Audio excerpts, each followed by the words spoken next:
पहला वास्तुकला, दूसरा मूर्तिकला, तीसरा चित्रकला। तो मैं बता दूं आपको, राजपूत काल की वास्तुकला को भी दो भागों में विभाजित किया जा सकता है।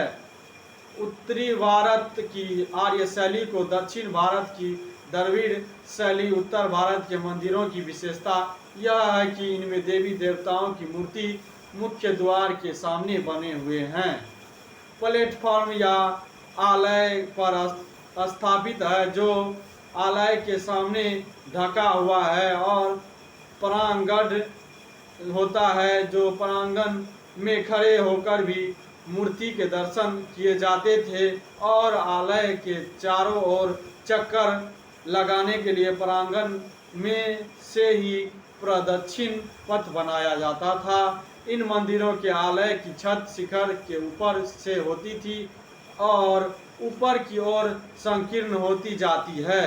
इसके शीर्ष पर कलश, त्रिशूल अथवा ध्वज चिन्ह स्थापित किया जाता है। लेकिन दक्षिण भारत के मंदिरों में गर्भगृह का ऊपरी भाग चौकोर होता है, जो यह ऊपरी भाग कई मंजिलों में विभाजित रहता है, और ऊपर की ओर मंजिलें नीचे की मंजिलों की अपेक्षा क्रमशः छोटी और कम वर्गाकार होती चली जाती है।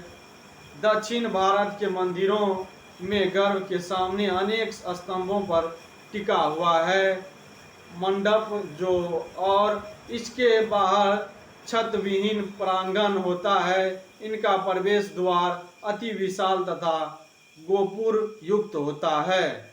दक्षिण भारत के मंदिरों की मूर्तियां की मुख्य विशेषता यह है कि इन विभिन्न मुद्राएं अंकित हैं, जो उत्कीर्ण मूर्तियों देवी देवताओं के होती है, और उत्तर भारत और दक्षिण भारत के मंदिरों में मुख्य अंतर शिखर का है, जो आर्य शैली से निर्मित मंदिरों में गर्भगृह का ऊपरी भाग गुंबदाकार होता था।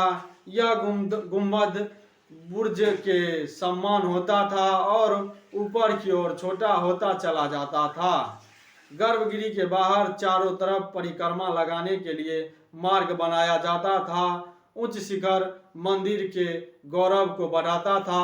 शिखर के ऊपर आमलक और उसके ऊपर कलश और ध्वज दंड होता है, जो गर्भगृह के सम्मुख बने बड़े सभा मंडल में भक्तगण एकत्रित होकर पूजा करते थे। उत्तर भारत की वास्तुकला और विदेशी आक्रमणकारियों में काफी हानि हुई। उन्होंने दक्षिण भारत के मंदिरों को नष्ट किया और यहाँ की धन संपदा को लूट कर ले गए। उन्होंने अनेक मंदिरों को नष्ट कर दिया, लेकिन फिर भी कुछ मंदिरें आज भी सुरक्षित हैं, जो तत्कालीन वास्तुकला और उदाहरण प्रस्तुत करते हैं। इन्हीं मंदिरों से उन मंदिरों की श्रेष्ठता का अनुमान लगाया जा सकता है कि वे कितने उच्च कोटि के रहे होंगे। और बचे हुए मंदिर उड़ीसा, बुंदेलखंड, राजस्थान, ग्वालियर तथा मथुरा आदि स्थानों पर स्थित है। भुवनेश्वर का लिंगराज मंदिर, कोणार्क का सूर्य मंदिर और जगन्नाथपुरी का जगन्नाथ जी का मंदिर और खजुराहो के मंदिर विशेष रूप से उल्लेखनीय एवं प्रशंसनीय है। जो कोणार्क का सूर्य मंदिर सूर्य देवता के प्रतीक के रूप में उनकी स्तुति के लिए रथ के रूप में बनाया गया है। इस रथकार मंदिर के पहिए काफी विशाल हैं और इस रथ रूपी मंदिरों को अश्वों द्वारा इस प्रकार जोड़ा गया है कि ऐसा लगता है कि रथ को अश्व खींच रहे हैं। और भुवनेश्वर का लिंगराज मंदिर, पुरी जगन्नाथ और कोणार्क का सूर्य मंदिर आर्य शैली के नमूने हैं।